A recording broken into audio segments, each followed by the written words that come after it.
Sifu dura amantaan tee maal ture? Amantaan kun dura Ortodoksii ture. Okay. Amma gara Islaamummaadhaa deebi'uu barbaaddaa? Eeyyeen. Okay. Maaliif jecha? Maaliif jecha amma asitti anamma waan ifanaan taane tokko waan lama. Tokkoffaan abbaaf ilmi wal keessa jira yoo jedhan wanni kun yeroo hedduu gaafinatti ta'a. Yeroo hundammoo asis dhufee asis gaafadhee jira. Ayyee. Mana asii agaree shaadaa kanallee yeroo hedduun gaafadha. Garuu gaafin kun garuu yeroo hedduu gaafinatti ta'a deebiseetu. Wal keessa jira yoo jenne qaama namni nutti agarsiisa. Inni akkamitti wal keessa jiraachuu danda'an? Wal keessa jira jenneetu moo eega fudhanneen booda moo asitti immoo inni miila Waaqaa jala galee Yesuus akkamitti Waaqni Waaqa jala galuu danda'a jechuudha. Jedhu yeroo hedduu gaafinatti ta'a. Okay. Immoo osoo Waaqa ta'e akkamitti Waaqa kadhata? Inni Waaqa qabaa jechuudha. Ergamaadha jechuudha. Gabaabumatti. Maashaallah. Tanaafuu Yesuus Kiristoos akka Waaqayyoo hin ta'in akka ergamaa Waaqayyoo ta'e Israa'el qofaaf Rabbiin gaafa san ergee du'a jalaa illee Rabbiin baase innillee duune inni nama ilma namaatii jee Islaamni amana. Atillee waan kana arkitee hubattee? Waan kana hubadhee jira akka hoolota Israa'el badaniif akka ergame. Okay. Waa ergamaa ta'uusaa amanee jira. Haqaan gabbaramaan Rabbii tokkicha malee akka hin jirre inni sun hin nyaatu, hin dhugu, hin mul'atullee ijaan namni arge hin jiru.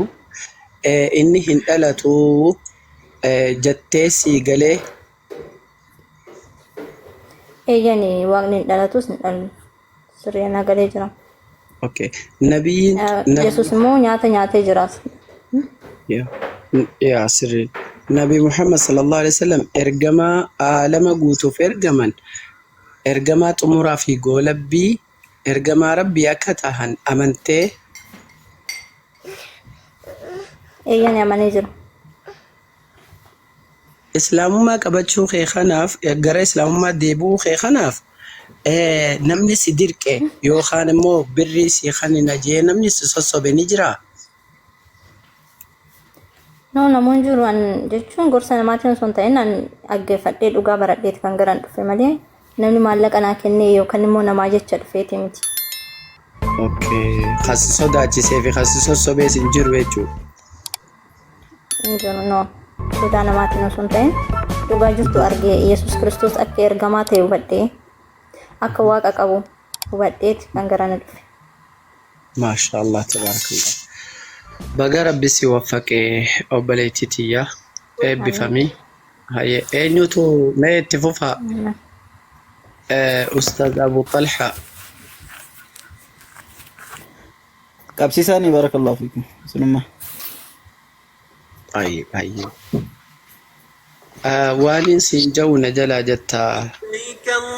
Ol baasii ni abbi. لبيك لا شريك لك لبيك يوم الجاي فيديو أباتو أبا استاذم لي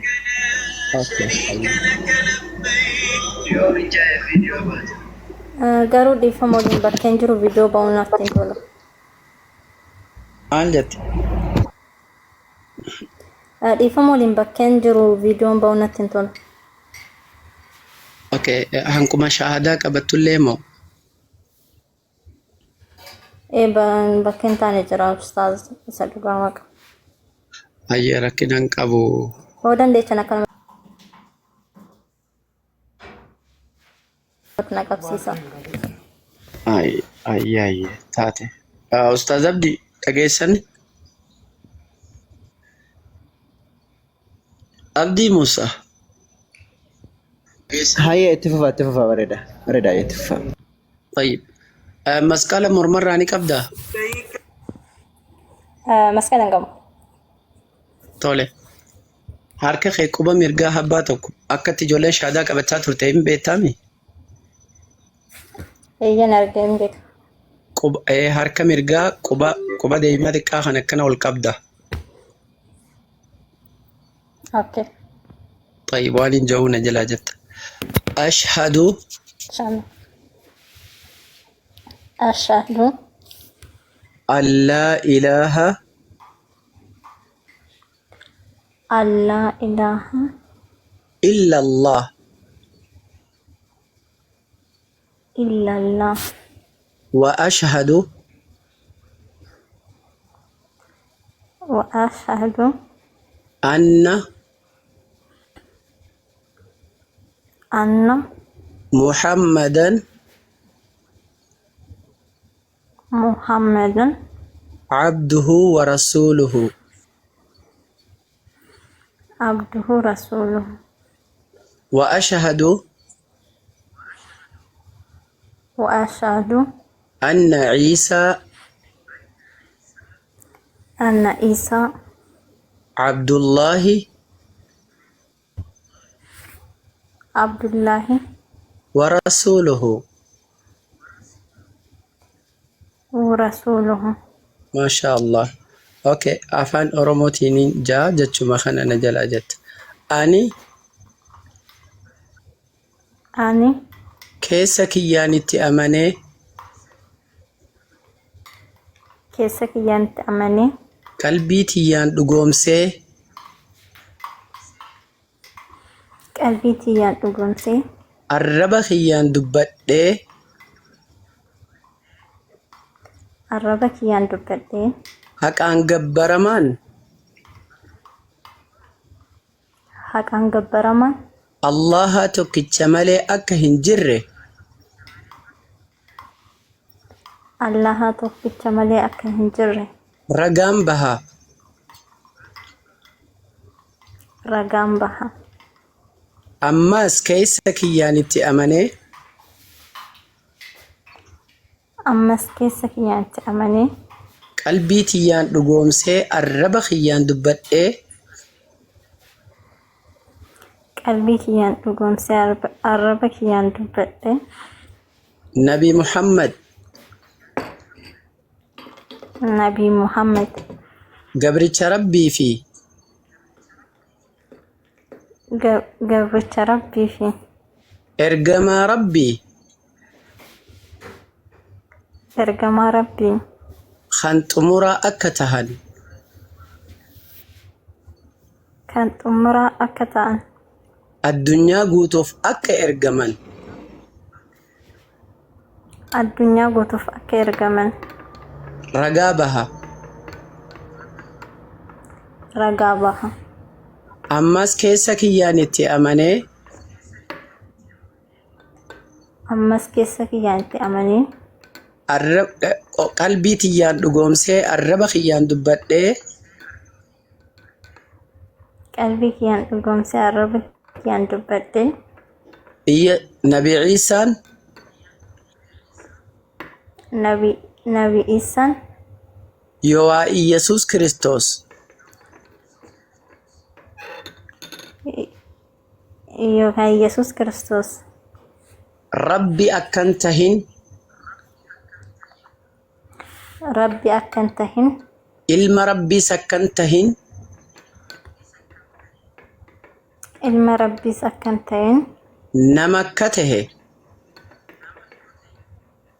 نام أكته إلما نما سكته إلما نما سكته قبرتش ربي أكته قبرت ربي أكته إرقما ربي خان إسرائيل قفاف إرقمي أكته إرقما ربي كإسرائيل قفا إرقمي أكته أكا هندوين أكا هندوين أكا أولي ديبي دو تاو أكا أولي بيدو تاو رقام بها رقم بها ما شاء الله تبارك الله. الله أكبر الله أكبر. وبليتتي يا ربي بقى خرا قاري خرا حقارتي خرا خيترتي بقى سديبسي درايو خران كيتي خران كنا كيتي خناتو سمدالة Kanaaf rabbiinuu kanarratti si dhalachiise. Kanarratti si uume eegas booda akka dhalattu si godhe. Karaa kanaatu dubartiis madaala. Karaa kanaa dhiiraas madaala. Karaa kanaa xiqqaa guddaa madaala. Karaa kanaa beeka wallaala madaala. Fagoo dhiyoo waan banii aadam ta'e islaamummatu madaala. Tanaaf rabbiinuu islaamummaa irratti tana isaan kana madaala jee irratti uume akka dhalatan rabbiin godhe. Irratti haa jiraachisu. Irratti gartee khayri si dalagachiisu. Irratti jeesee irratti rabbi si haa kaasu.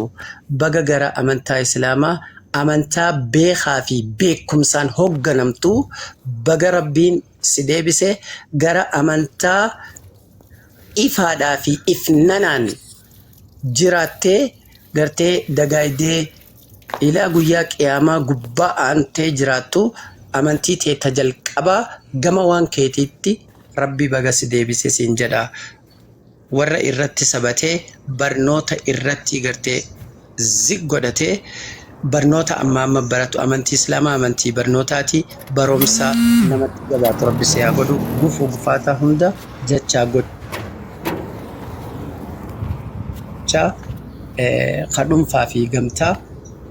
Guyyaa keessa amantaa biraa keessa turtee gara amantaa keetti yeroo deebitu kana haarawaa wayii miti amantaa kee dhalootaatti deebite waan ta'eef akka wahshummaan yookaan qophummaa wayii sitti hin dhaga'amne obboloota kee keessa dhuftee maatii kee keessa dhuftee kanaaf ati baga rabbiin maatii keetti si deebise jireenya kee jalqabaatti baga rabbiin si deebise siin jecha musliimoota amma addunyaarra jiraniin wanti adda si godhu yoo jiraate ammatti sa'aatii kana keessa jecha amma ustaaz Hamdiin si qabsiisaniin ragaa amma baateen Rabbiin subhaanahu wa ta'aalaa yakka cubbuulee sirraa argaman ilmi namaa kan cubbamaa hin ta'in hin jiru waan ta'eef addunyaa kana keessa waan cubbuudha jedhamee kanaan dura ati raawwataa turte jechoota amma yookaan raga ba'iinsa ammaatiin Rabbiin sirraa kuffisee jira.